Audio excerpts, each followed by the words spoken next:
선관위 서버는 정말 털렸을까요? 라고 말씀하시는데 이걸 몰라요. 이런 거를 전혀 모르고 있는 상태인 거고 오늘 국회 법사위가 진행 중인데 법사위에서 이런 질의가 나왔을지는 그건 잘 모르겠습니다. 그리고 왜 이걸 모르냐면 국방위를 두 차례 걸쳐서 했음에도 불구하고 국방위에 당시 선관위에 진입했던 지휘부들이 여기에 대해서 명확하게 답변을 모른다고 또 말을 했기 때문에 사실관계는 정확히 모릅니다. 저도 그 압수수색 들어가서 뭔가 갖고 나왔잖아요. 이게 뭔지는 저도 약간 궁금하다고밖에 말씀 못 드리겠어요. 네. 네. 일부 이제 언론 보도입니다. 그러니까 레거시 이제 주요 언론사는 아니고요. 작은 이제 언론사긴 한데 인터넷 언론사 보도한 바에 따르면 미러링이라는 기술이 있답니다. 미러링, 그러니까 거울이죠. 거울처럼 똑같이 이제 그 서버의 내용을 똑같이 그대로 가져가는 기술인데 그런 미러링 기술을 통해서 서버의 내용을 다 확보를 했다라는 그런 이제 보도가 있긴 했었습니다만은 이것이 지금 전부 다 모든 언론들이 받아쓰고 있는 상태가 아니기 때문에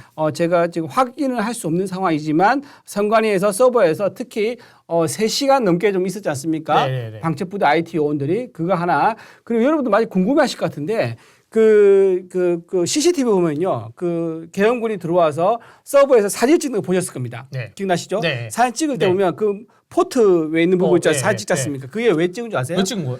왜 찍냐면 그 포트 있지 않습니까? 네. 이게 순서가 하나라도 바뀌면 작동을 안 한대요. 다시 해놓고 그렇죠. 다시 꽂아놓으려고. 그렇죠. 예, 그렇습니다. 아. 그래서 그거를 정확하게 구현하기 위해서 포트 사진을 찍은 이유가 여러분 전자제품 있지 않습니까? 오디오 같은 거 네. 홈쇼트 뒤에 연결한 케이블 많죠. 네. 요즘에는 이제 무선으로 연결하지만 옛날에는 직접 다 이제 잭을 꽂아서 연결했습니다. 그게 일반인들은 처음 하면 연결 잘 못합니다. 굉장히 연결 선이 10개, 뭐 20개 넘어가요. 그래서 네. 그거를 사진 찍어서 옛날에는 딱 똑같이 흉내내면 꽂고 했었는데 그런 방식입니다. 그래서 그 포트를 전문가들이 와서 갈아 끼우거나 바꿀 때 자기도 헷갈리기 때문에 사진을 찍어두고 작업을 많이 한다 그러거든요. 그래서 그 포트를 찍은 사진이라고 그렇게 보충 설명 좀 드리겠습니다. 향후 일정이 이제 뭐 계속 진행이 될 텐데 그 탄핵 소추안에 대해서는 우리 국민 여러분들이 보도를 통해서 많이 알고 있을 거고 국회의장이 국정조사도 발동을 한다고 했어요.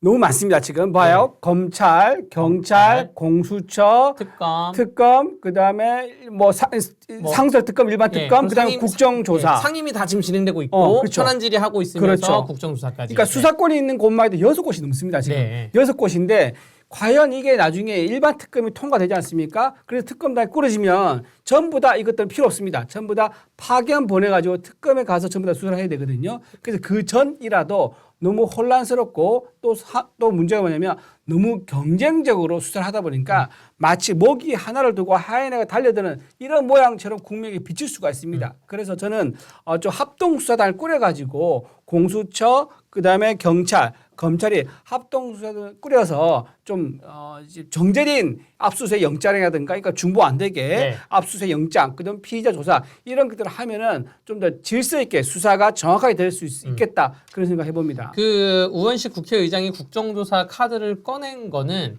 뭐 지금 말하는 것처럼 각종 그 국회 입장에서 보자면 상임위가 다 산발적으로 진행되고 있기 때문에 이걸 하나로 일원화시키겠다가 하나가 있고 가장 중요한 목적은 대통령을 국회로 불러가지고 질문을 하겠다는 거예요. 불러가지고 국정조사장 안에서 대통령한테 직접 질의를 하겠다. 공개된 질의를 하겠다는 건데 이게 또 약간 지난번 민주당의 행동과 모순되는 게 대통령이 국회를 왔는데 물론 여당의 의총에 참석하러 온 건지 어떠한 행태로 왔는지는 목적은 불명하지만 지난주에 국회로 오려고 했는데 민주당이 띠를 두르고 돌아가라 해가지고 대통령이 발길을 돌린 거 아니에요. 정작 대통령이 온다고 했을 때는 발길을 돌아가라고 해놓고서 지금 국정조사를 지금 한다고 하는 거는 이때 대통령을 부른다는 거는 또 망신주기의 일환이 되지 않을까 좀 이렇게 생각이 좀 됩니다. 맞습니다. 국정조사 부르면요, 그 야당한테 굉장히 좋죠. 왜냐하면 이게 여야가 같이 앉아 있는데 현재 의석수가 야당이 많지 않습니까? 여러분 지금 국정감사하는 거 보셨죠? 그리고 지금 청문회한 거 보셨죠? 보면은요, 야당들이 이건 그 면책특권이 있기 때문에 확인되지 않은 사실을 무작위로 말할 수 있습니다. 이거 사실 그러면 안 되는데 그 면책특권을 10분 활용한다 그러면요 이재명 대표를 그 국정감사장에 앉혀가지고요 확인 안 된 인신공격부터 해가지고 허위사실까지 해가지고 모든 것을 다 쏟아내가지고요 대통령을 본인들은 피의자 주장했지만 피의자 입건되어 있는 상황이긴 하지만 어쨌든 피의자로 확정을 시키고 내란 수개를 불러서 조사했다라고 하는 그런 그림을 만들려는 의도가 뻔히 보인 것 같아서 굉장히 국정조사 요구권은 좀 맞지 않다. 이럴수록 침착하게 전문 수사기관, 독립된 수사기관에서 맡기기 더 맞겠다. 그런 생각을 합니다. 저는 사실 지난 방송에서 제가 국정조사 카드를 꺼낸 거는 이렇게 수사를 하는 것보다 국정조사를 해서 거기서 나온 현출된 것만 가지고 명확히 수사를 하자라는 게 제 의견이었는데 이렇게 산발적으로 하게 되면 안 된다는 말씀을 드리고요. 아까 또 디스마이스라는 분이 이 전국을 파회하는 방법이 어떤 것이 있을까요? 이거는 답변을 우리 방송 말미에 드리도록 하겠습니다. 우리 방송 1시간 동안 잘 지켜보시면 한 3시 55분쯤에 준비하세요. 아니 59분에 말씀드리겠습니다. 파회하는 방법 준비하세요. 네, 저도 준비를 하겠습니다. 예. 네, 좋습니다. 그래서 이제 결국에는 이번 주 토요일 날 탄핵이 있을 것처럼 탄핵 소추안에 대해서 표결은 국회에서 토요일 오후 5시에 한다는 거 아니에요. 네. 여기에 이제 국민의힘 의원들이 누가 몇 명에 들어가는지가 계속 속보로 지금 뜨고 있습니다. 방금 전에 김재섭 의원이 기자회견을 통해서 나도 네. 탄핵에 찬성을 하겠다라고 했고요. 네. 지금 8명이 넘어가면 뭐 된다고 치는데 일단 한 명 한 명씩 해보자면 안철수, 김혜지 그리고 김재섭이 있을 거고요. 네. 조경태 의원이 조경태 할 것처럼 얘기하시죠? 예, 할 것처럼 네. 약간 긴가민가인데 그렇게 할 것처럼 약간 네. 간보는 것 같은 느낌이 있고 배현진 의원이 그 본회의장은 들어간다고 그랬어요. 하겠다 했습니다. 예, 근데 네. 찬성한지 반대한지 이거는 얘기 모르는 안 하고. 겁니다. 네. 예.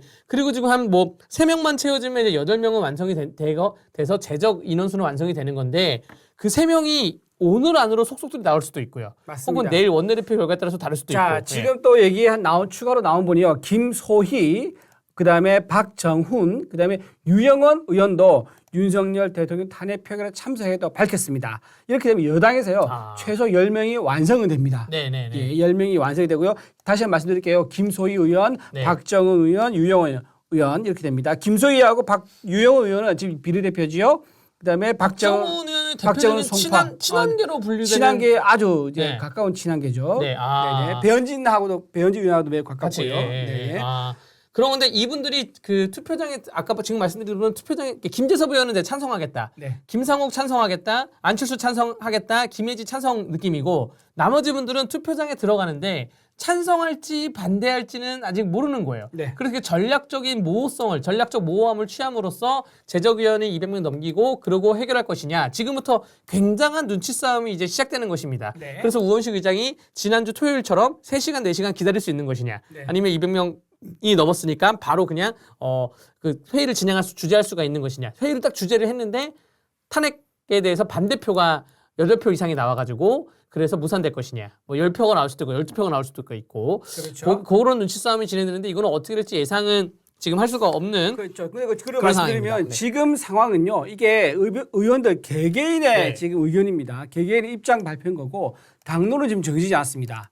지금 당론을 정하려면 첫 번째 단계죠. 지금 추계호 원내대표가요. 지난주에 4일을 표명했죠. 그래서 원내대표를 지금 오늘 내일에서 뽑을 건데 네. 내일 원내대표가 이제 선출되면 아마 의원총회를 소집을 할 겁니다. 그래서 원내가 의원총회를 소집을 해서 거기서 의원들 총회를 모으는 과정을 거칠 건데 거기서 나와야지 당론이 결정돼야지 표결에 몇 명이 들어갈지 네. 그리고 표결의 방향 즉 찬성이냐 반대냐 이걸 논의할 것 같고요. 일단은 현재 오늘 기준으로 보면요. 윤석열 대통령이 차라리 탄핵을 받겠다라는 신호를 보냈기 때문에 아마 의총장에서도 대통령이 탄핵을 받겠다고 하면 우리도 탄핵 해주기 맞지 않겠느냐라는 의견이 나올 수가 있습니다. 네. 예, 그래서 내일 오후에 아마 이루어질 걸로 보이는데 오후에 이루어지는 의총 결과를 잘 지켜봐야 되겠습니다. 당론이 뭐 3가지로 나눠질 수가 있죠. 탄핵으로 찬성으로 가자. 탄핵 반대로 가자. 아예 자율투표, 자율에 맡기겠다. 네. 이럴 수도 있습니다. 그래서 투표장 뭐 진입 자체를 자율로 맡길 수도 있는데 그런데 이제 문제가 뭐냐면 당론이 정해졌는데 당론에 반대해서 행동하는 사람들 그게 나올까 봐 이제 문제가 되는 겁니다. 이미 안철수, 김혜지 의원은 그렇게 나왔고 네. 김상욱 의원 좀 특이하게 뭐 들어갔는데 당론에 따라서 반대표를 정확히 따지면 당론에 위배된 거죠. 왜냐하면 당론을 안 들어간 게 당론이기 때문이죠. 네. 그렇게 그러니까 당론을 정해놨는데 누가 여기에 대해서 반대로 행동할까봐 이제 문제가 되는 건데 이게 사실은 총선이 코앞이다. 뭐 하면 내년이 총선이다. 이러면 당론을 위배할 가능성이 높지 않습니다. 네. 그런데 지금 총선이 이미 당선된 지가 얼마 안 된, 임기가 시작한 지 6개월이 채 안 된 의원님들이기 때문에 본인 임기는 보장을 해놨단 말이에요. 그렇죠. 뭐 나의 국회의원 임기는 3년 6개월이 남았기 때문에 네. 당론에 반대해서 행동해서 내가 어떠한 피해를 볼 것인가. 저는 당론에 반대해서 투표했던 사람 중에 제가 기억나는 사람은 한미 FTA 18대 국회 때 그 통과를 앞두고 그 본회의장이 있고 예결위원장 있잖아요. 예결위장에서 자, 국회의원 다 모여 해가지고 다 모여서 당시 홍준표 원내대표입니다. 홍준표 원내대표가 다 모여. 자, 우리는 지금부터 다 한 줄로 서가지고 본회의장 가서 지금 들어가서 한미 FTA를 통과시킬 거야. 다 일어나 해가지고 자 들어가자. 근데 그때 이제 많은 의원들이 반발을 했대요. 아니 이거 뭐 협의라고 진행해야지 갑자기 다 와서 일어나서 다 들어가서 통과시킬 거야. 이러면 우리가 따라야 됩니까? 그러니까 거기서 딱 하는 말이 내년에 공천 안 받을 거야? 그래서 선거 이제 몇 개월 안 남았어요. 내년 4월이 그 선거인데 이게 한 11월인가 12월이었습니다. 그래서 내년에 공천 안 받을 거야 하니까 바로 줄 쉬어서 가는데 그중에 당론에 반대 사람이 2명 있어요. 자, 한 명이 황영철 의원이라고 홍천 황영철. 이분은 뭐냐면 나는 지역구가 완전 농민들인데 우리 지역구 주민들이 반대한다. 아하. 내가 공천을 받더라도 이거 이렇게 가면 나는 당선 가능성이 없다. 그래서 그분은 아예 들어가서 반대표를 던진 분이 한 명 있고 심지어 홍준표 원내대표가 그때 이해한다 그랬습니다. 그리고 아예 안 들어간 분이 홍정욱. 노원구의 홍정욱 초선 그렇죠. 의원이 그 칠막칠장 네, 저자죠. 칠막칠장 칠막칠장 홍정욱 의원이 안 들어갔어요. 그러면서 내가 생각하기에는 그때는 이제 홍정욱 의원이 그런 거를 정치적 디딤돌로 삼아서 뭐 서울시장을 가니 안 가니 뭐 이런 얘기도 있었던 그렇죠. 시절인데 그때 이제 그 민주노동당의 그 김선동 의원이 그 최루탄을 터트렸음에도 불구하고 정의학 국회 부의장이 콜록콜록하면서 통과시켰던 그런 것이거든요. 당론 이거 말고는 제가 당론을 거부한 거를 본 적이 없습니다. 근데 이번에 안철수 의원 제가 처음 봐가지고 깜짝 놀랐는데 당론을 그러니까 물론 원내대표가 누가 될지 봐야 되고 누가 됐을 때 당론을 정할지 어떻게 정할지 봐야 되고 그거를 반대하는 의원이 있을까 이런 게 하나하나가 다 관전 포인트입니다. 예, 그리고 지금 아까 표결에 불참한 거 지금 우리 잠깐 얘기했는데요. 여러분 국회에서 표결에 불참한 경우 있지 않습니까? 이게 사실은 굉장히 흔합니다. 흔하고요.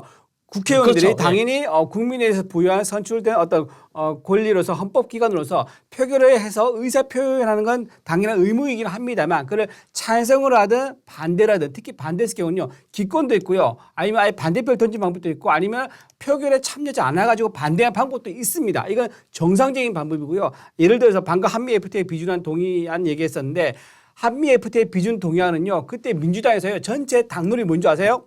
바로 불참입니다. 그래서 민주당이 맞아요. 전부 다 불참했습니다. 맞아요. 그리고 또 하나 또 한미 군사 보호 협정이라고 있었습니다. 그 비준도요 지소만데 지소만 그거 할 때도 민주당 당론은 국회 표결 불참이었습니다. 그런 식으로 전부 다 아무도 안 들었어요. 그러니까 이런 식으로 방송에 보도되는 게 몇 개 없으니까 국민들은 국회의원들이 표결 불참한 게 되게 뭐 잘못되고 나쁜 거 아니야라고 오해할 수 있습니다만 실제로는 국회에서는요 표결에 불참을 함으로써 반대 의사를 표시한 경우가 아주 흔하게 있다는 걸 참고로 말씀드립니다. 그러니까 이 국민의힘에서 국민의힘 뭐 당 사무처든 혹은 당 지도부에 있는 의원실에 있는 사람이든 이걸 정리해가지고 도식화해가지고 그렇죠. 민주당이 불참했던 역사 해가지고 정리해가지고 이쁘게 탁탁 뿌리면 그러면 우리 당원들도 규합이 될 수가 있고 옛날에도 민주당도 그랬구나 또 민주당도 흔들 수가 있고 이런 것인데 지금 약간 우리 당의 대응이 너무나 약간 뜨뜻미지근한 약간 그런 아쉬움이 좀 많이 있는 그런 상태입니다. 예. 그리고 오늘 아침에 또 하나 소식이 있었죠. 지금 김용현 전 국방부 장관입니다. 예, 김용현 전 국방부 장관이 오늘 아침에 더 나온 얘기인데요. 교정본부장이 오늘 밝혔습니다. 김용현 전 국방부 장관이 동부 구치소에 있는데 어제 밤입니다. 자정쯤에서 안에서 극단적 선택을 시도했었다. 그러니까 본인의 러닝과 내복 바지를 끈으로 묶어서 극단적 선택을 시도했었고요. 그 당시에 바로 현장에 있던 교도관이 발견해가지고 재빨리 진위를 했습니다. 그랬더니 그 극단적 시도를 멈췄다고 합니다. 그래서 지금 국회에서 오늘 그 얘기 나왔습니다. 만약에 정청래 의원이 이제 그런 질의를 했다 그러는데 만약에 극단적 선택을 하게 되면 어떻게 되냐 했더니 교정 당국의 책임이라고 합니다. 그래서 교정 당국이 그런 불상사가 생기지 않도록 잘 관리하겠다. 그렇게 입장을 밝히기도 했습니다. 그 극단적인 선택을 해서 뭐 사망이 이르렀다 하면 그 김용현 당사자로 하여금 공소권 없음 처리가 됩니다. 그렇죠. 공소권 없음이 되고 수사에 난항을 겪을 거예요. 이분이 이제 모든 중심의 핵인데 수사에 난항을 겪을 것이고 그 김용현 전 장관이 그 극단적인 선택을 했다는 사실에 제가 좀 놀란 건 뭐냐면 네. 이분이 영장실질심사에 참여도 하지 않고 네. 출석도 안 하고 의견서도 안 냈어요. 자진도 출석해서 또 조사도 받았었죠. 예, 맞습니다. 네. 이게 이러한 행태가 본인 생각에는 이랬을 것 같아요. 아, 내가 모든 걸 내려놓고 반성을 하고 하면 날 구속을 시키지는 않겠지. 나중에 재판을 받더라도 불구속 상태가 되겠지라고 했는데 영장실질심사가 바로 구속이 된 겁니다. 그렇죠. 구속이 된 이유는 휴대폰을 3번을 바꿨다. 그렇죠. 증거인멸의 우려가 있다고 구속이 된 건데 사실 그 변론으로 하더라도 일본 영장실질심사의 결과에 좀 그 의미가 있는 거는 지금 경찰, 검찰이 수사를 가지고 싸우고 있잖아요. 이번 김용현 영장실질심사에 구속되면서 검찰의 의견을 좀 들어줬습니다. 왜냐하면 경찰이 경찰 인트라넷에 어떤 총경의 글을 쓸 정도로 내란죄는 현행법상 유일하게 수사 주체가 경찰이다. 경찰이 치고 나가라. 지금 국수본이 지금 대통령실 압수수색 들어갔는데 경찰이 치고 나가라. 근데 검찰이 하는 말은 직권남용은 우리가 수사를 할 수가 있으니 직권남용으로 우리가 수사를 해볼게라는 건데 법원은 어떻게 말을 했냐면 둘 다 맞는 말이 아니야. 조지호 경찰청장 지금 긴급체포됐습니다. 네. 조지호 경찰청장이 수사 라인에 올라와 있는데 경찰이 잘못했을 때는 검찰도 수사를 할 수가 있으니 조지호 경찰청장 때문에 검찰도 수사를 할 수가 있어. 그렇기 때문에 김용은 구속해놓고 수사를 해. 라고 지금 결론이 나온 것이거든요. 이렇게 지금 수사기관, 그러니까 지금 이 비상겸 하나 가지고 살펴볼 게 너무 많아요. 너무 많죠. 너무 많아요. 너무 가지를 지금 이제 무한대에 가지로 예. 가는 건데. 말씀하세요. 예. 아, 아니 예. 이 질문 답을 해드리고 헬로 월드님께서 탄핵하고 침대 축구하면서 이재명 선거를 기다려야 하지 않을까요라고 하는데 탄핵이 소추안 넘어가면 침대 축구의 권한은 국민의힘도 아니고 국회도 아닙니다. 헌법재판소의 권한이기 침대 때문에. 축구가 뭐예요? 아, 그러니까 약간 누워서 축구하는 거야. 그러니까 우리 당연히 누워 축구하는데 그게 무슨 의미예요? 침대 축구라는 잘 몰라서. 우리가 골을 넣었어요. 예. 골을 넣고 이제 시간이 90분이잖아요. 축구 시간이 한 40분 남았어요. 예. 그러니까 그때부터는 그냥 들어 눕는 거지. 아, 그냥 공격당하고 그러니까 반칙 선언하고 들어 눕는 거야. 시간 끄기. 시간 끄기. 그래서 오케이. 이 시간을 끌 수 있는 주체가 우리가 아닙니다. 정치권이 아니고 헌법재판소의 재판관들이 뭐 지금 관측은 9명이 차여야지만 그 결정을 내린다는 건데 이것도 확실히 모르는 거예요. 언제 결정을 내릴지 모릅니다. 3개월일지 4개월일지 모르기 때문에 그렇죠. 이재명 선거가 더 빠를지 느릴지도 모르는 상황인 거예요. 지금 각자의 시간이 지금 여러 개가 동시에 돌아가고 있습니다. 네. 누구의 시간이 가장 빠르겠습니까? 수사관의 시간이 제일 빠릅니다. 정권이 바뀔 위기에 있거나 정권이 바뀔 것 같은 기미가 보이지 않습니까? 수사기관이 굉장히 발빠르게 움직이는 거는 생리적으로 본능에 가깝습니다. 그래서 지금 어떤 식으로든 간에 검찰이든 경찰이든 공수처들은요. 일단은 현재 그 야당의 주장하고 있는 뭐죠? 내란죄를 지금 얘기하고 있는데 실제로 내란죄로 성립될 가능성은 전혀 높지가 않습니다. 이게 지금 그렇게 혐의를 붙이고 그렇게 프레임을 짜는 거는 충분히 얼마든지 가능하죠. 하지만 법리적으로 따지기에는 굉장히 엄격하게 따지기 때문에 왜 여러분 기억하시죠? 이석기 아시죠? 이석기 네. 통진당 대표였죠. 그분도 내란 선동죄가 유죄가 받았는데 내란 선동죄는 뭐냐면은 본인이 이제 어떻게 국가 공공질서를 파괴하겠다 구체적인 계획을 세웠고 정부의 기능을 전복시키겠다고 구체적인 계획을 세웠고 실행 계획을 짠 겁니다. 그래서 내란 선동죄였거든요. 근데 지금 대통령은 것은 헌법에 보장하고 있는 계엄령을 절차를 거쳐서 정상적으로 발휘했고 그 따라서 명령을 받은 군인들이 움직이고 있기 때문에 여기 과정에서 불법이 뭐냐 이런 문제가 지금 생기는 거예요. 물론 이제 포고령에서는 하나 이제 문제된 일이 있을 수 있습니다. 포고령에서는 정치 활동, 포고령 1호 기억나시죠? 1호 1이 정치 활동 금지거든요. 이거는 헌법에 위배됩니다. 그것 때문에 지금 직권 남용이다라는 문제가 있을 수 있습니다. 하지만 계엄령 발의한 것에서는요. 막상 법의 어떤 단계에 들어가면 굉장히 이건 유죄받기가 쉽지 않은 상태다. 그래서 직권 남용으로 갈 가능성이 대단히 높아 보인다. 말씀드립니다. 네, 이게 왜 이렇게 내란죄에 대해서 왈가왈부를 할 수밖에 없냐면 대통령실에서 지금 국회의원들 체포조 명단이나 체포 명령에 대해서는 지금 부인하고 있어요. 그리고 국회의원들 다 끌어내려라 이 명령도 부인하고 있습니다. 이것을 만약에 대통령실에서 인정을 하고 그런 명단이 하달된 게 맞다라고 확인이 된다면 내란죄로 기울 수가 있는데 자 모든 혐의는 그렇습니다. 뭐 내란죄뿐만 아니라 모든 형사법적인 체계에서는 피고인이 부인한다면 이거를 함부로 재단을 할 수가 없는 거예요. 함부로 판단할 수가 없기 때문에 지금 기다릴 수밖에 없다는 것이고 지금 경찰 특수단이 오늘 대통령실을 압수수색을 하는 것에 대해서 지금 대치 중이라는 보도가 있고 압수수색을 또 들어갔다는 보도가 있어서 지금 명확히 말씀드릴 수는 없는데 압수수색을 만약에 오늘 했다. 무슨 의미가 있냐면 오늘 밤에 탈탈 압수수색한 자료를 살펴본 다음에 탄핵 전에 토요일 전에 탄핵 소추안 회의하는 토요일 전에 대통령에 대해서 긴급 체포를 할까봐 좀 그게 좀 우려가 있습니다. 이게 정치권의 가장 큰 우리가 다양한 문제가 있지만 가장 큰 화두가 대통령에 대한 긴급 체포가 가장 큰 화두가 될 수가 있다라고 먼저 선제적으로 말씀드릴게요. 네. 그런데 하지만 제가 좀 정리를 좀 보태서 말씀드리자면 긴급 체포는 영장이 없는 겁니다. 그러니까 즉 영장 없이 지금 긴급한 상황, 그러니까 즉 우연히 예를 들면 지나가다가 피의자를 발견했어요. 그런 경우는 뭐 영장 받아서 할 수 없지 않습니까? 네. 그런 경우에 긴급 체포하는 건데 이 긴급 체포는 나중에 큰 부담이 될 수 있습니다. 영장 체포하고 나서 맞아요. 네. 법적인 문제를 따지기 시작하면요. 그래서 긴급 체포는 현실성은 높아 보이지는 않습니다. 영장을 받아서 오게 되면 경호처에서 협의를 해서 그거는 영장 받은 거에 대한 법원에서 허가를 해주고 있기 때문에 그 열어줘가지고 대통령을 이제 안내를 이제 해줄 수 있을 거고요. 근데 지금처럼 긴급 체포하는 것은 자 지금 여러분 생각해 보세요. 긴급 체포하면 어디로 갑니까?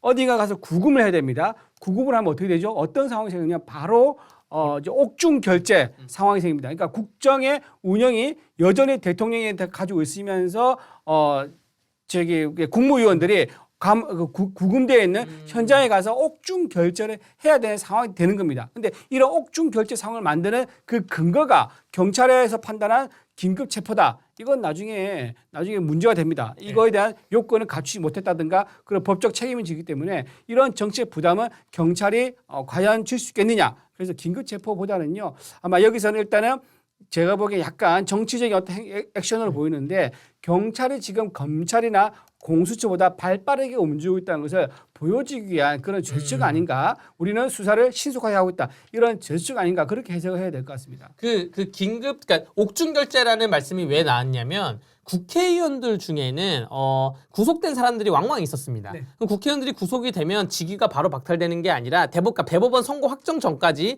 재판 중에 이제 구속된 사람이 있는데 그런 분들에 대해서 보좌진들이 접견을 가가지고 결재를 받아오던가 이렇게 많이 하거든요. 근데 대통령이 아직까지 체포 구금된 사례는 현직 대통령이 체포 구금된 사례는 없는 거예요. 그래서 대통령이 체포가 됐을 때 이게 헌법 71조가 말하는 권위 혹은 사고냐. 그래서 국무총리가 권한을 위임받냐, 직무대행으로 가냐. 이거는 약간 문제가 좀 발생할 수 있을 것 같고 아까 김용현 다시 돌아가자면 김용현 그 전 장관이 영장실질심사에서 적극적으로 대응을 안 한 게 야 나는 자진 출두를 했다가 그 자리에서 긴급체포가 된 거 아니에요?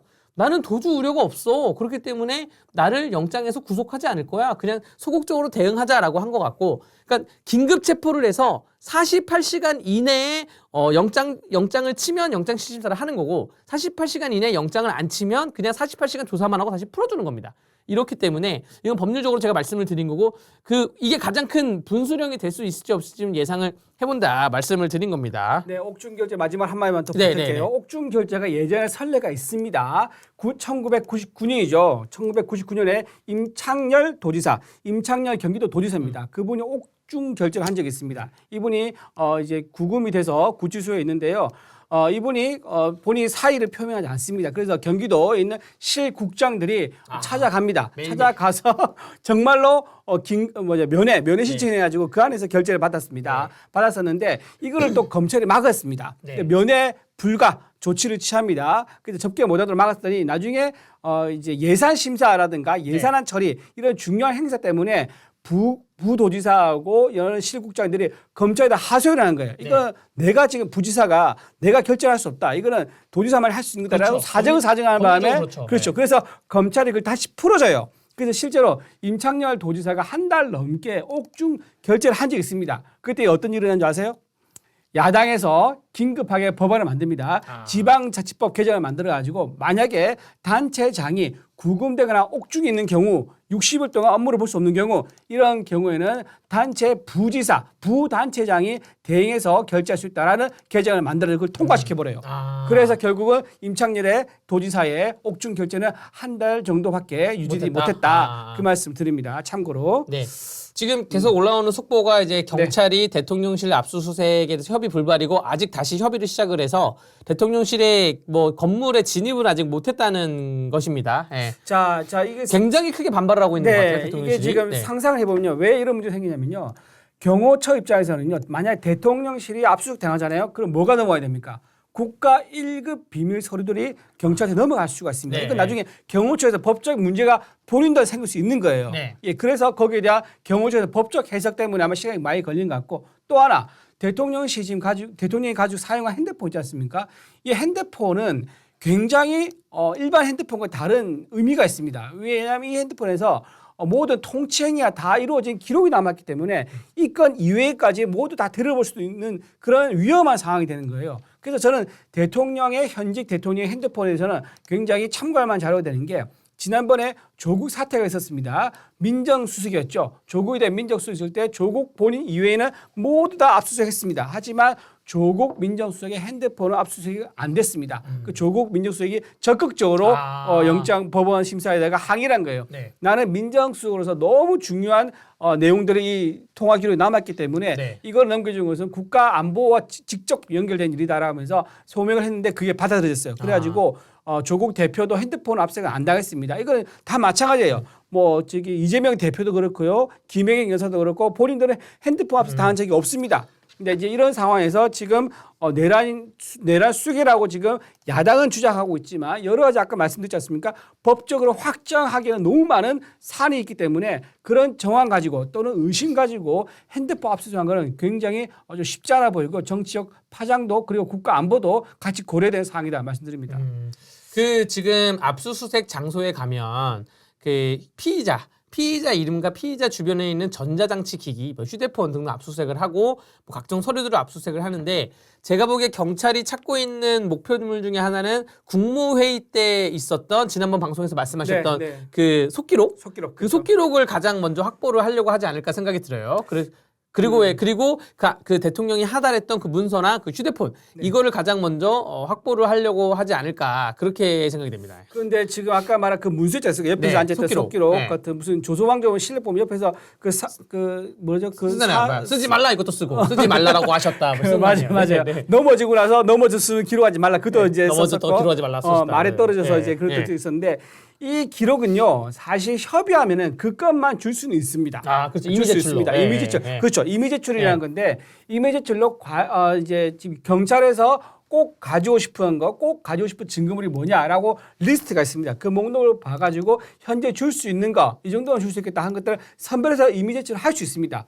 그건 지난번 그래서 당원 게시판 관련해서도 그때 논란됐을 때 과연 그 당원들은 모든 개인적 담겨 있는 서버를 경찰 줄 수 있느냐 논란됐을 때도 그때 나왔었습니다. 뭐냐면은 필요한 정보만 당에서 임의 제출하면은 그때 압수수색 영장을 집행하지 않고 필요한 자료를 가져가서 수사를 할 수 있었던 그런 선례가 있었기 때문에 당원 게시판 압수수색도 아마 압수수색이 아니라 필요한 자료만 줄 거다라고 한 것처럼 이번에도 마찬가지예요. 대통령실에 대한 압수수색도 전부 다 경찰 다 터는 게 아니라 필요한 자료에 대해서는 검토해서 몇 개만 임의 제출하는 방식으로 갈 가능성이 좀 있어 보입니다. 지금 박성재 법무부 장관이 오늘 법사위에 출석을 해서 속기록, 회의록에 관한 뜻을 얘기를 했는데 결론부터 얘기하면 회의록은 없었다.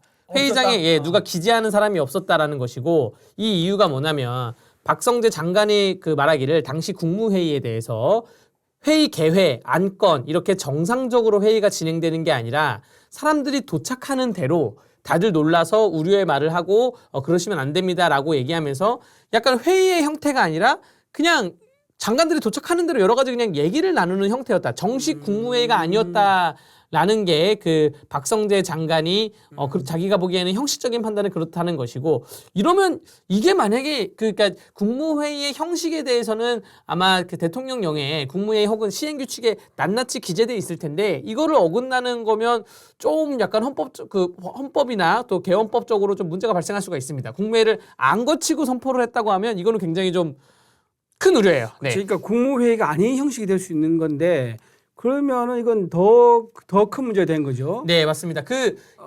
이게 결국에는 이 당시에 정진석 비서실장이 당시 대통령실 안에 없었지 않았습니까? 네네. 그러니까 대통령 그 비서실장이 없으면 뭐 우리나라에는 부비서실장이라는 제도가 없긴 한데 미국 백악관에 있는데 약간 다양한 허들 역할을 할 수 있는 사람이 있었어야 되는데 장관들도 그렇지 못하고 장관들은 관료기 때문에 그렇지 못한다 치면 그 비서실 라인들 중에 정치인의 성격을 가진 사람이 이러한 역할을 했어야 되는데 그런 허들 역할을 좀 하지 않고 넘어가지 않았나 생각이 들고요. 만약에 이 회의록이 없다고 하면 압수수색을 해서 크게 받아낼 수 있는 게 뭐가 있는 뭐 다양한 서류가 있겠지만 뭐가 있을지 모르겠습니다. 그렇죠. 그러면 일단은 지금은 이제 대통령의 핸드폰에 대한 이제 좀 압수수색에 대한 이제 좀 의도가 있는 게 아닌가 생각은 되긴 합니다. 근데 이게 아까 말씀드린 것처럼 이제 그 전체 핸드폰은요. 네. 아까 말한 것처럼 국가 1급 기밀사항이고요. 이게 만약에 그냥 넘어가게 된다 그러면 수사기에 넘어간다 그러면 이거는 굉장히 북한의 어떤 관점에서 보더라도요. 이거는 언제 어떻게 정보가 새어나가서 국가의 어떤 지휘 체계라든가 지휘 라인, 그다음 주요 요직들, 그다음 프로세스 이런 것들이 통으로 공개되는 거기 때문에 이거 굉장히 아주 예민하게 다뤄야 될 이슈인 것 같습니다. 제가 뭐 휴대폰에 대해서 제가 또 많은 압수수색을 보지 않았습니까? 예. 자, 대통령 휴대폰이 휴대폰 그 기종 말해도 돼요? 지금 방송이 상관없죠? 아이폰이냐 갤럭시냐에 따라 확 달라집니다. 아하. 아이폰이고 아이폰 최신 기종이잖아요. 그러면 대통령 휴대폰을 뺏겼어요. 아이폰 최신 기종인데 비밀번호 풀어주세요라고 했을 때 대통령이 안 풀잖아요. 그럼 이거 못 살아내요. 근데 비번이 옛날 한동훈 대표는 20몇 자리 그랬었거든요. 네. 그래서 못 풀었다고 못 그러는데 풀었잖아요. 비번이 짧으면 풀 수 있는 거 아니에요? 아니요, 그래도 못 풀어요. 그래도 풀고 약간의 요런 약간 예를 들어 비율을 1 이렇게 해도 못 풀어요? 못 풀어요. 못 풀고 제가 지금 방송에서 말하는 게 또 다른 범죄자들의 꼼수가 될 수도 있지 모르겠는데 자 어떻게 하냐면 압수수색이 3일 있다 들어올 거다 2일 있다 들어올 때 예상을 하잖아요. 그러면 아이폰 최신 기종을 비행기 모드로 해놓습니다. 그럼 배터리가 저절로 달 거잖아요. 비행기 모드로 해놓고 배터리가 저절로 달아서 저절로 꺼진 폰. 이거는 아예 못 푼다라는 그러한 설이 좀 있어요. 설이자 설. 설인데 이 설은 다양한 중범죄자들이 경험칙을 통해서 한 설이기 때문에 그걸 저도 들은 건데. 하지만 참고로 나이가 좀 있으신 분들은 아이폰 다루기가 되게 쉽지 않습니다. 어려워 답답해서 확 던져버릴 것 같아요 아마. 그래서 갤럭시를 쓰시면 이거는 이제 자연스럽게 포렌식이 나올 것 같은데 갤럭시를 쓴 사람들에게는 또 범죄 양상이 압수수색에서 뭐가 달라지냐면 자동 통화 녹음을 사용하냐 안 하냐가 또 완전 달라져요. 그렇죠. 자동 녹음 기능을 사용한 휴대폰이다. 그러면 정말 포렌식을 해가지고 이러면 오히려 수사가 늦어져요. 왜 늦어지냐? 그렇죠. 핸드폰을 압수했는데 거기서 나온 파일이 10,000몇 개의 녹음 파일이 나왔어요. 이걸 다 들어봐야 돼요. 제가 지금 하고 있는 공직선거법 사건도 2년 전 지방선거 사건인데 휴대폰이 뺏겼는데 그걸 다 들어보느라고 기소가 늦어진 사건이 있거든요. 그러니까 그런 것처럼 만약에 휴대폰이 압수수색을 당해서 자료가 너무 많으면 거기에 대해서 수사에 대해서 더 오래 걸릴 수도 있다. 오히려 민주당이 생각하는 것보다 더 이상한 방향으로 흘러갈 수도 있다고 설명드릴 수 있습니다. 알겠습니다. 그리고 지금 압수수색 시간 끌고 있는데 자 여기서 중요한 게 압수수색 영장에 야간 집행이 가능하냐 아니냐. 이게 판사님이 거기에 도장을 찍었냐 안 찍었냐가 관건이에요. 야간 집행이 불가능하다고 하면 일몰 후 집행 불가라고 하잖아요. 그럼 겨울이잖아요. 한 6시 반 되면 해 진단 말이에요. 그렇죠. 그러면 대통령실하고 지금 돌아가야 돼요. 돌아가야 되고 만약에 판사님이 일몰 후 집행 가능이라고 표시를 해놨으면 그럼 야간도 가능하다. 이런 또 포인트가 있어요. 오늘 포인트가. 하나 속보가 들어온 게 뭐냐면 국회의장실에요. 여당 중진의원들 찾아갔답니다. 찾아갔는데 토요일 탄핵안 표결을 좀 멈춰달라라고 했다고 합니다. 지금 예정으로는요. 토요일 5시에 탄핵안 상정해서 처리하겠다는 건데 여당 중진 의원들은 토요일 상정을 멈춰달라. 왜 토요일 상정을 멈춰달라 했을까요? 이미 우리 원내대표 선출이 모레 있고 지금 10명의 국회의원들이 국민의힘 의원들이 탄핵 표결장에 들어간다고 하니까 여기에 대해서 우리가 이게 협치를 해야지. 지금 몇만 명의 국민들이 국회 앞에서 매주 토요일마다 시위를 하게 냅둘 것이냐. 그러니까 여당의 중진 의원들이 약간 이런 합리적인 사고를 하려고 노력 중이신 것 같아요. 그래서 협치를 해서 기한을 정하자. 연내 기한을 이제 예산안은 통과를 했으니까 이제는 이것만 하면 되거든요. 우리가 협치를 통해서 기한을 정하고 많은 국민들을 전국부터 안정시키고 대한민국의 안정적으로 가야지 또 경제도 좀 안정시키고 이렇게 가는 게 낫지 않냐. 싸우지 말자라고 얘기를 하는 것 같아요. 그러니까 우리 원내 여당 의원들이 총의를 모을 수 있는 시간을 달라. 지금 그런 의미 같습니다. 자, 그리고 국회의장이 계엄 사태 다음 주제 넘어가겠게요. 네, 넘어가시죠. 국회의장이 계엄 사태 국정조사권을 발동을 했다고 합니다. 그러면서 윤 대통령의 공개 지원이 필요하다. 아까 앞에 잠깐 말씀드렸던 부분인 거고요. 이거는요. 그 다음에 북한 도발하면 누가 대화하나? 지금 이 문제가 좀 있습니다. 그러니까 즉 이제 국군 현재 통수권자는요. 아직까지는 대통령입니다. 그래서 만약에 북한이 도발한다면 이건 어떻게 우리가 대응할 수 있느냐? 이게 이슈가 좀 있는 것 같아요. 미국에 정확히 말하고 싶은 거는 아직까지는 현재 국방부 장관이 지금 사퇴했으니까 국방부 차관도 좀 아닌 것 같고 대통령실하고 대화를 하긴 해야 돼요. 대통령실하고 대화를 해야 되고 100번 양보하면 한도수 총리랑 대화를 해야지 이 미 대사는 둘째치고 미국의 많은 언론들이 지금 이재명 대표랑 인터뷰를 막 하고 있는데 이거 의미가 없다고 좀 말씀드리고 싶어요. 이재명 대표가 또 결을 달리해서 미국 대사랑 미국 언론기관을 다르니까 결을 달리해서 미국 언론기관에 대해서 말씀을 드리자면 이재명 대표가 본인이 막 한국의 도널드 트럼프 막 이렇게 얘기를 하는데 이게 우리는 미국하고 동맹 국가인 거지 미국을 추종하는 국가가 아닙니다. 근데 지금 차기 대권의 유일한 후보라는 사람이 타국의 대통령을 추종하는 식의 발언을 한다고 하면 나중에 외교적인 문제가 발생할 수가 있거든요. 자, 이재명 대표가 왜 내가 한국의 트럼프다라는 말을 했을까요, 여러분? 그걸 반대로 생각해 보십시오. 아무도 자기한테 한국의 트럼프란 말을 안 해주는가 봐요. 그래서 본인이 스스로 내가 말하면 국민도 모를까 봐 싶어서 네. 자기는 나는 한국의 트럼프다라고 이제 말한 거죠. 트럼프가 이제 어떻게 됐습니까? 어쨌든 선거에서 이겼지 않습니까? 본인은 결국 트럼프가 가지고 있는 이미지 어쨌든 이겼다는 거 그 이미지 본인 가져가고 싶어서 한국의 트럼프라고 자기 붙인 것 같은데 약간 겹친 부분이 있긴 합니다. 사법 리스크도 있고 이런 것 주로 겹치는 건데요. 지금 이 사법 리스크가 질적으로요 굉장히 다릅니다. 지금 이재명 대표의 사법 리스크는요 1심에서 이미 유죄가 나왔지 않습니까? 그리고 2심이 2월 중순에 예정돼 있습니다. 근데 저는요 오히려 2심이 사법부가 좀 속도를 빨려가지고 1월에 할 수도 있지 않을까라는 생각을 좀 조심스럽게 해봅니다. 왜냐하면 사법부가 만약에 대선을 앞두고 대선 조기 모드라든가 탄핵이라든가 이런 식으로 해서 야당에게 대선 후보가 나와서 당선될 가능성이 높은 이런 분위기를 감지해서 야당 대표의 선고를 미룬다. 그러면 이 사법부가 스스로 얼굴 침뱉기 아니겠습니까? 네. 사법부는 정의와 양심에 따라서 법리에 따라서 판단해야 되는데요. 그런 오해를 풀기 위해서 오히려 속도를 올려서 빨리 판결을 내릴 수도 있다. 그럴 가능성 전혀 배제할 수 없다 말씀드리고 그 신호가 지금 단초가 이번엔 조국 바로 선고입니다. 조국 대표의 선고가 언제지요? 내일입니다. 네. 원래는 조국 대표가 선고 기일을 연기해달라고 신청했지만 그게 받아들이지 않았습니다. 그 의미가 뭡니까? 조국은 조국이고 계엄은 계엄이다라는 거거든요. 사법부가 계엄은 계엄이고 이재명이다 이렇게 판단할 거라고 저는 믿습니다. 이게 우리가 이제 희망적 회로가 이마에로 진짜 이렇게 가야 돼. 사법부가 1, 2월에 빨리 판단하고 네. 근데 지금 문제가 뭐냐면 네. 이재명 대표가 여러분들 1심에서 공직선거법 집행유예가 나왔잖아요. 피선거법 박탈로. 그게 항소했으면 항소심으로 기록이 넘어갑니다. 그럼 항소심 재판부가 그 기록을 받았다고 우리 기록이 우리한테 왔어. 사건 번호 이거야라고 피고인에게 서류를 보내요. 통지를. 그거를 지금 이재명 대표가 안 받고 있는 거예요. 그렇죠. 안 받고 있어가지고 세 차례나 이게 불발이 됐다고 합니다. 이재명 대표가 뭐 집이 없습니까? 사무실이 없습니까? 야간 송달을 하던가 다른 사람이 동거인이 대신 받아도 되거든요. 김혜경이 대신 받아도 돼요. 근데 이걸 안 받고 있기 때문에 지금 항소심이 아직 시작조차 안 했다. 이재명은 지금 나는 사건 번호가 나온지도 몰라요 라고 말을 할 수가 있는 것이고요. 그 서류를 받아야지 그 서류를 받고 나서 2주 이내 14일 이내 항소 유서를 제출하고 그 다음에 재판에 잡혀야 되거든요. 그렇죠. 이게 당 대표실로 보내도 되는데 당 대표실로 보냈습니까? 안 보냈어요. 안 보냈어요? 안 보냈어요. 그러니까 그거는 어디에 보냈는지 모르죠. 모릅니다. 근데 당 대표실로 보내는데 만약에 당직자 이걸 수령을 거부한다.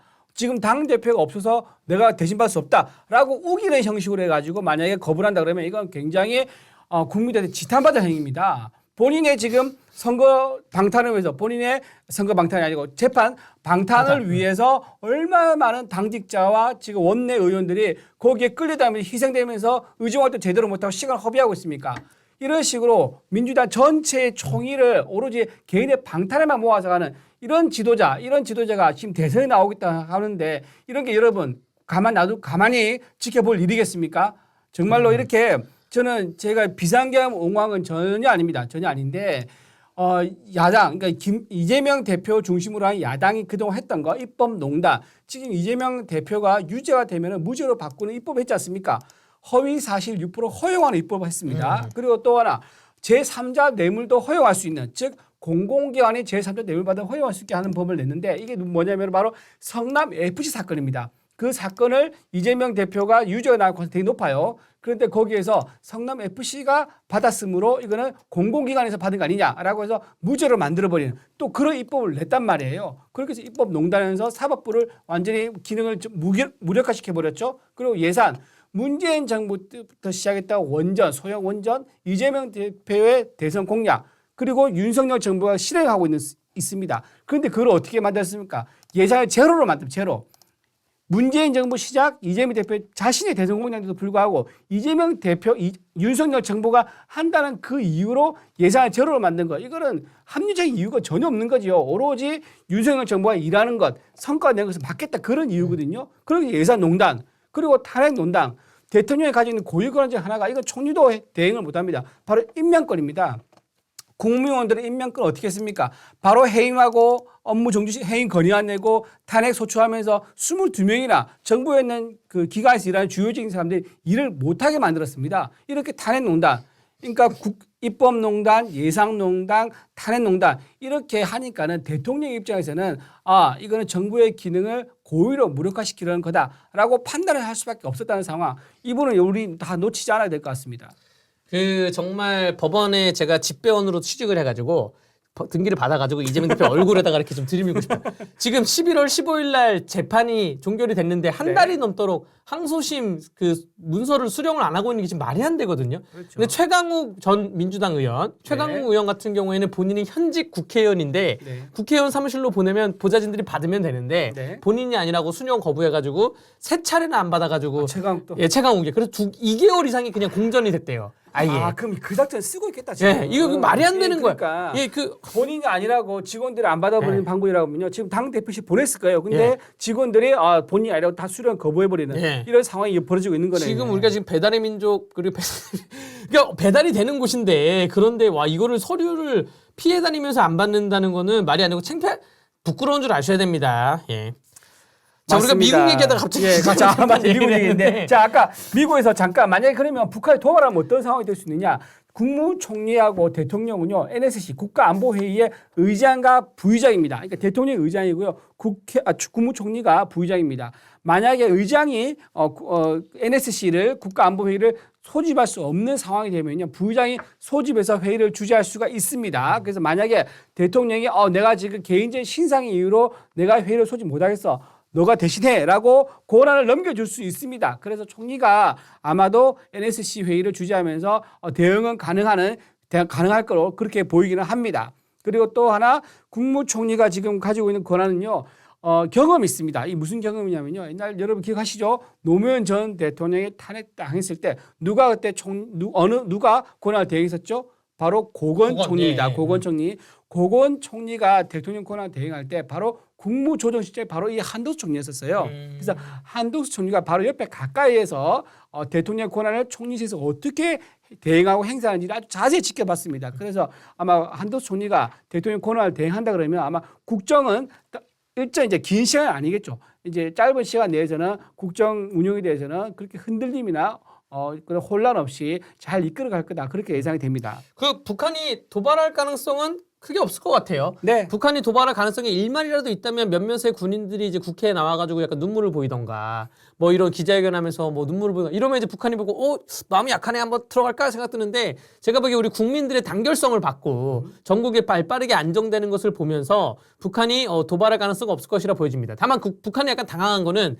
707 특임 부대에 대해서 굉장히 궁금증이 있을 텐데 그게 훈련 말고 실제로 출동한 게 지금 카메라에 잡힌 거 아니에요? 그렇죠.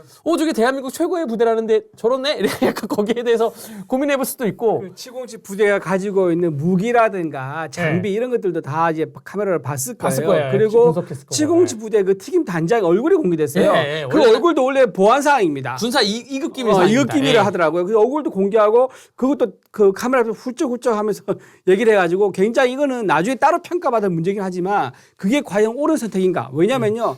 이게 지금 군사 안보와 직접 관련된 지금 상황인 거고 지금 세계 유일의 분단 국가입니다. 이렇게 국가 관련된 주요 내용들 그리고 어제 국방위 할 때 사령관들 진술하다가 결심실이라는 게 있다 그러더라고요. 결심실의 위치가 용산에서 어디 있는가를 설명을 할 뻔했습니다. 이거는 북한이 막았죠. 그런 거 말해도 되냐? 그러니까 그런 거 말하면 안 되는 거 아니냐? 1급 사항인 거고 지금 북한에서 그걸 생중계해가지고 거기서 어떤 정보 같은 거 그러니까 이 정보가 흩어졌지만 이거 두 개를 하나 합치면 굉장히 의미 있는 가치 있는 정보가 될 수 있거든요. 이런 식으로 모니터를 하고 있는데 너무 이런 상황을 이게 진실을 밝히기 위한 그 명목으로 해가지고 그러니까 초과상관 태워버리는 이자불에다가 초과상관 태워버리는 그런 식의 사냥하는 그런 이제 질문은 없어야겠다. 그런 말씀을 좀 드립니다. 네, 그리고 지금 북한에서 또 성명을 냈죠. 네, 노동신문에서. 그렇죠. 성명을 노동신문에서 냈죠. 7일 동안 지금 전혀 비상계엄 선포 이후에 북한 전혀 성명을 안 냈습니다. 비난 성명도 안 냈습니다. 근데 오늘 성명을 냈는데요. 성명 내용이 기가 막힙니다. 뭐 성명 내용이 이런 거예요. 파쇼 독재의 총칼을 국민에게 서슴없이 내대는 충격적인 사건이 일어나 온 괴뢰 한국당을 아비규환으로 만들어 놓았다. 뭐 이런 내용인데 뭐 자기가 이제 이런 게 이제 미러링이라는 거죠. 이제 자기가 자기 거울 보고 네. 본인이 얘기하는 건데 이거 뭐 그냥 한 귀로 듣고 한 귀로 흘리면 되는 얘기고 네. 국내에 있는 어떠한 그 정치권도 지금 북한의 얘기에 대해서 전혀 신경을 쓰거나 그러지 않고 있습니다. 예. 오히려 우리 국민들이 약간 결을 달리해서 우리 국민들이 국회의원 한 명 한 명을 엉덩이를 받쳐가지고 국회 담장을 넘어주는 사진 있잖아요. 네네. 이게 지금 전 세계적으로 굉장히 확산이 되면서 네. 한국의 민주화가 굉장히 견고하다. 그래서 견고하다. 그래서 이게 옛날에 티니지 혁명처럼 가지 않을까라는 생각이 들고요. 지금 시리아에서도 독재 정권이 무너지지 않았습니까? 지금 지금 북한은 이렇게 노동신문으로 쏴댈 게 아니라 긴장해야 돼요. 김일성, 김정은 정권이 지금 무너질 게가 얼마 남지 않았다라고 생각이 됩니다. 네, 그렇습니다. 그리고 그 상설특검 네. 얘기 예, 한번 잠깐 할까요? 마지막으로 네, 할까요? 그렇게 하시죠. 예. 상설특검에 대해서는 뭐 법리가 통과됐으니까 뭐 많이 보도가 됐는데 이 맹점이 뭐냐면 지금 민주당이 대통령은 모든 직무에 손대라라고 하고 있잖아요. 네. 근데 상설특검을 대통령이 임명해야 돼요. 이거 어쩌라는 겁니까? 그 자기를 수사하는 특검을 본인이 임명을 해야 되는 것이냐?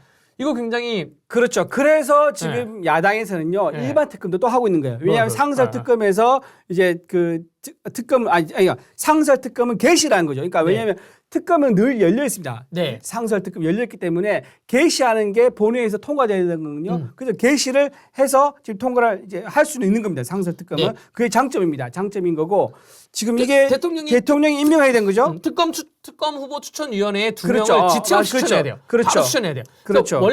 원래는 민주당의 계획이 탄핵 소추 이게 만약에 내란죄에 가까워지거나 탄핵 소추가 안 된다고 하면 상설특검을 만들어서 대통령이 추천을 안 하면 그거 가지고 직권남용 가지고 탄핵을 한다는 게 민주당의 원래 초기 발상이었거든요. 네. 그런데 각종 현안질의 상임위를 통해서 군인들이 나와서 진술을 하면서 이거는 뭐 이 직권남용 없이도 그냥 탄핵 소추를 가겠다라는 게 민주당이 아닌데 근데 어쨌든 대통령께서 두 명을 추천을 해야 되는데 추천을 하실지 제가 보기에는 이게 추천이 말이 되겠어요. 이게 본인을 수사하는 사람을 본인을 추천하는 게 그거 추천을 만약에 해요. 대통령이. 추천하면 그거 가지고 또 뭐라 그럴 거예요. 왜 저 사람을 추천했냐. 그래서 지금 민주당이 지금 개정을 낸다는 게 뭐냐면은 이게 3일 내에 추천하지 않으면은 연장자 순으로 지금 특검하겠다는 겁니다. 그 개정을 지금 내겠대요. 그 개정을 내서 재빨리 패스트로 처리해가지고 네. 이 만약 특검을 이미 안 하는 그 문제를 해결하겠다는 게 민주당의 보관 중 하나입니다. 모르겠습니다. 이거는 지금 이 상설 특검 어떻게 어제 표결을 하나의 하루 때우기 위한 표결 같아요. 민주당이 그냥 하루 때우기. 왜냐면 어제 하루가 약간 공백이었거든요. 하루 때우기용으로 체포동의안과 상설 특검 넘긴 거고 오늘은 압수수색이 약간 쟁점이고 네. 자 내일은 조국 선거가 쟁점인가 동시에 국민의힘 원내대표 선거가 쟁점일 것이고요. 그러면 금요일에는 과연 탄핵 소추안 하루를 앞두고 몇 명이 들어갈 것이냐 이게 또 쟁점이 될 것인데 이 상설특검에 대해서는 크게 중요하지 않습니다. 지금 경찰, 검찰, 공수처가 또 각자의 역할을 하고 있기 때문에 자 그렇게 될 것이라고 보여집니다. 자 그리고 방금 들어온 기사 또 말씀드릴게요. 민주당이 지금 신이 났습니다. 민주당은 지금 어떻게 하냐면요. 탄핵 기사에 댓글을 적극적으로 하면서 온라인 선동에 좀 나섰다는 게 한 언론사의 카메라에 포착이 됐습니다. 황영선 민주당 의원입니다. 황영선 민주당 의원 텔레그램에 대화가 이제 포착되는데요. 지금 이런 내용입니다. 당 요청 사항입니다. 보좌진 지역이 위원회 텔레그램 방 대문을 바꿔주세요. 탄핵과 관련하여 기사 댓글도 적극적으로 해주시고요. 라고 한 겁니다. 이게 무슨 말이냐면 그 프사 있잖아요. 프사 같은 걸 전부 다 탄핵 관련된 걸 좀 바꿔달라. 이런 거고요. 그다음에 탄핵 관련된 기사에서는 댓글을 달아서 찬성한다는 댓글을 많이 달아달라. 그러니까 인간 두루키, 그러니까 여론 조작에 나서자 이렇게 지금 얘기하고 있는 게 지금 카메라 포착됐습니다. 아니 이게 지금 전국의 안정화를 찾아가고 있는데 지금 전국 혼란을 더 부추기는 행동 아닙니까? 그렇죠. 국민의힘에서 지금 10명의 의원들이 탄핵 표결장에 들어갈 것이다 지금 예상이 되고 현재까지 또 중진 의원들이 우원식 국회의장을 찾아가서 야 협치를 하자. 시간만 좀 늦춰달라.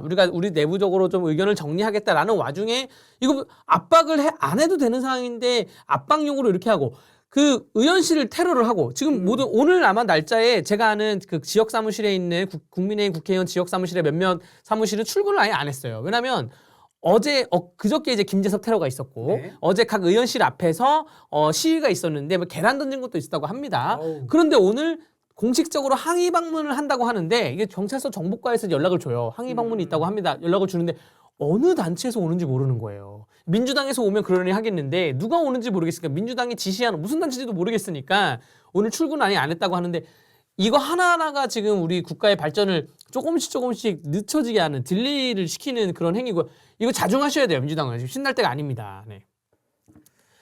그런 것이고 지금 이게 텔레그램에 몇 개 찍힌 게 있는데 이거는 제가 지금 불확실해가지고 이게 무슨 내용이죠? 아, 이게? 원내대표 선거에서 원내대표 선서주 관련해서 권선동 의원 측에 이제 확보된 표가 누구누구다라고 예. 한 게 지금 돌고 있다고 합니다. 예. 그런 것이고 우리가 이제 아까 이제 3시 55분 됐으니 아까 마이시스님께서 질문하신 이 난국을 타개할게 우리 입장에서 난국을 타개할 방법이 묘책이 뭐가 있을까요? 질문에 답변을 드리도록 하겠습니다. 예. 자, 제가 답변 드릴 거는 하나는 이제 두 가지 방안인데 하나는 입법적인 방안이에요. 지금 대통령 후보자가 재판을 받는 사람이 대통령 대선을 나갈 수 있냐 없느냐에 대해서 아무런 법률적 제한이 없어요. 왜냐? 대한민국 역사에 야 누가 형사재판을 5개나 받고 있는데 대통령 선거 나가겠어? 라고 생각을 해온 거예요. 국민의힘에서는 이거 먼저 입법 발의부터 하시죠. 이재명의 발을 먼저 묶어 놓으시죠. 그래서 대통령 후보자는 공직선거법에 뭐 여러 가지 지선이 있고 총선이 있지만 적어도 대선 후보자는 법률적인 그 쟁점에서 자유롭게 지금 1심이 유죄가 나온 상황인데 이러한 상황에서도 5개의 재판을 받고 있고 2개의 조사를 받고 있는데 이런 사람을 어떻게 대선에 내보내냐라는 걸로 입법적인 발의를 먼저 하시죠. 이게 민주당이 다수당이기 때문에 통과는 안 될지언정 국민들의 공감대는 형성할 수가 있다라는 입법적인 제안 하나 드리고요. 두 번째는 이제 뭐 탄핵 소추안이 통과될지 안 될지 모르겠지만 대통령께서 뭐 임기 단축 개헌을 하든 모르겠지만 그 타임테이블에 아웃라인이 있을 거 아니에요. 그 설정을 하면서 이재명이 이 당시에 유죄가 나왔을 경우 또 4월 30일 유죄일 경우 뭐 3월 30일 유죄 확정일 경우 5월 달 확정일 경우 대선이 뭐 6월 달일 경우 7월 달일 경우 이거를 좀 도식화해 가지고 국민들이 이해가 가능하게 해 주세요. 이게 너무나 가지수가 많지만 도식화를 한 5개 정도로 나눠 볼 수가 있거든요. 그걸 명확히 나눠서 국민들에게 이렇기 때문에 지금 당장 대선은 안 된다는 것입니다. 전국이 더 혼란스럽다는 것입니다라고 좀 이해와 설득을 할 수 있게 국민의힘에 그 똑똑한 분들 많거든요. 옛날에 그런 분 있어요. 강원 상사라고 그 대선 때 그 어퍼컷 했던 그 사람 있어요. 네네. 제가 한번 연락을 해서 개인적으로 부탁을 하던가 해야 되겠네. 아무튼 요렇게 도식화를 좀 잘 그렸으면 좋겠고. 자, 또 세 번째 하나만 더 드릴게요. 하나만. 말씀하세요. 계엄을 딱 발표했을 때 네. 이재명의 첫 발언이 뭔지 압니까? 이재명의 첫 발언은 국민 여러분 저를 지켜주십시오. 국회를 와서 우리 지켜야 됩니다. 라는 거고 한동훈 대표의 발언 뭔지 압니까? 제가 국민을 지키겠습니다. 제가 목숨 바쳐 이 나라를 지키겠습니다. 얼마나 멋있습니까? 이런 거도 도식화를 좀 해가지고 국민의힘에 좀 이렇게 자원봉사자분들이 좀 도와줬으면 좋겠는 하는 바람이 있습니다. 네, 제가 또 말씀드릴게요. 이재명 대표는 당헌 당규를 바꿨습니다. 그래서 공천을 받았습니다. 만약 당헌 당규를 못 바꿨다면 공천 못 받았을 거예요. 무슨 당헌 당규냐? 바로 그 공직 후보자는 선출직에 나가려는 공직 후보자는 기소되면 못 나간다는 게 원래 당헌 당규 있었어요. 근데 어떻게 됐습니까? 이재명 대표는 본인이 나가기 위해서는 1심 나와도 확정이 안 됐기 때문에 나갈 수 있다라고 당헌 당규를 바꿔버립니다. 그래서 이재명 대표의 공천을 위해서 당헌 당규를 바꿔서 기존에는 기소되면 못 나가는데 기소뿐만 아니라 1심에서 유죄가 나와도 선거에 출마할 수 있도록 당헌 당규를 바꿔버린 정당입니다. 그러면서 덕을 많이 봤죠. 다른 분들이 1심에 있는 재판의 계류적인 사람들도 출마하기로 했습니다. 이제 그런 정당이기 때문에 만약에 우리가 그런 법을 이제 낸다 하더라도 아마 야당에서는 수적으로는 이제 수적으로 눌러버릴 것 같습니다. 눌러버릴 것 같은데 그럼에도 불구하고 우리 여당이 지금 할 수 있는 게 뭡니까? 똘똘 뭉치는 겁니다. 네. 우리가 또 낼 수 있는 방법도 하나 더 있습니다. 만약에 지금 논의가 안 되는 건데요. 만약에 대선이 조기 대선 하게 되고 이재명 대표가 저는 그런 일이 없다고 생각하지만 만약에 당선이 됐습니다. 당선됐는데 그 대통령이 취임하기 전에 진행되는 재판에서 유죄 확정이 돼버린 거예요. 즉 대통령 전에 재판이 진행됐었고 대통령 되고 나서 재판의 유죄가 확정돼 버렸다. 그럼 내려가야죠. 재임 중에 네.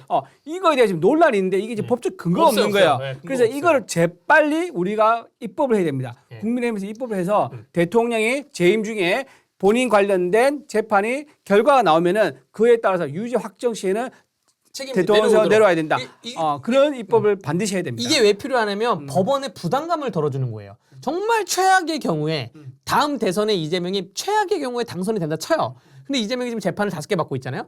법원이 이거를 어떻게 진행합니까? 그렇죠. 현재 대통령이 내가 판결을 내려도 대통령 계속 할 텐데. 그래서 법원이 판결을 내리면 그러니까 상권 분립이 형성이 되는 거예요. 그렇죠. 국회는 입법을 내고 법원은 판결을 내리고 법원의 판결에 의해서 대통령이 내려올 수 있게 그렇게 국회가 입법을 발의를 해야 된다고 정리가 된 맞습니다. 것이죠. 네. 그리고 또 하나 살을 더 보태자면요. 5개 재판했지 않습니까? 대통령에 당선되더라도 그럼에도 불구하고 사법부는 재판의 지연을 하지 아니어야 한다. 재판의 지연이 없어야 한다는 것을 명확화시키는 겁니다. 그렇게 해서 재판 지연시켜서 임기 다 채우고 즉 윤미향처럼 임기 4년 다 채우고 유죄 판결 나가지고 본인은 어떻게 했습니까? 세비로 5억이 넘는 소득을 가져갔습니다. 이 유죄 받는 사람이 유죄가 예정돼 있고 거의 확실시 된 사람이 4년 동안 세비 받아가는 말이 됩니까? 환수해야 됩니다. 예, 그 환수한 조치도 해야 되고 네. 좋은 생각입니다. 네. 만약에 대통령이 되더라도 그 유죄가 나오면 환수할 수 있는 즉 환수 조치도 만들고 또 하나 재임 기간 중이라도 재판의 지연은 있어서는 안 되도록 그런 입법을 해서 만약에 사태를 대비할 수 있는 그렇게 해야 될 것 같습니다.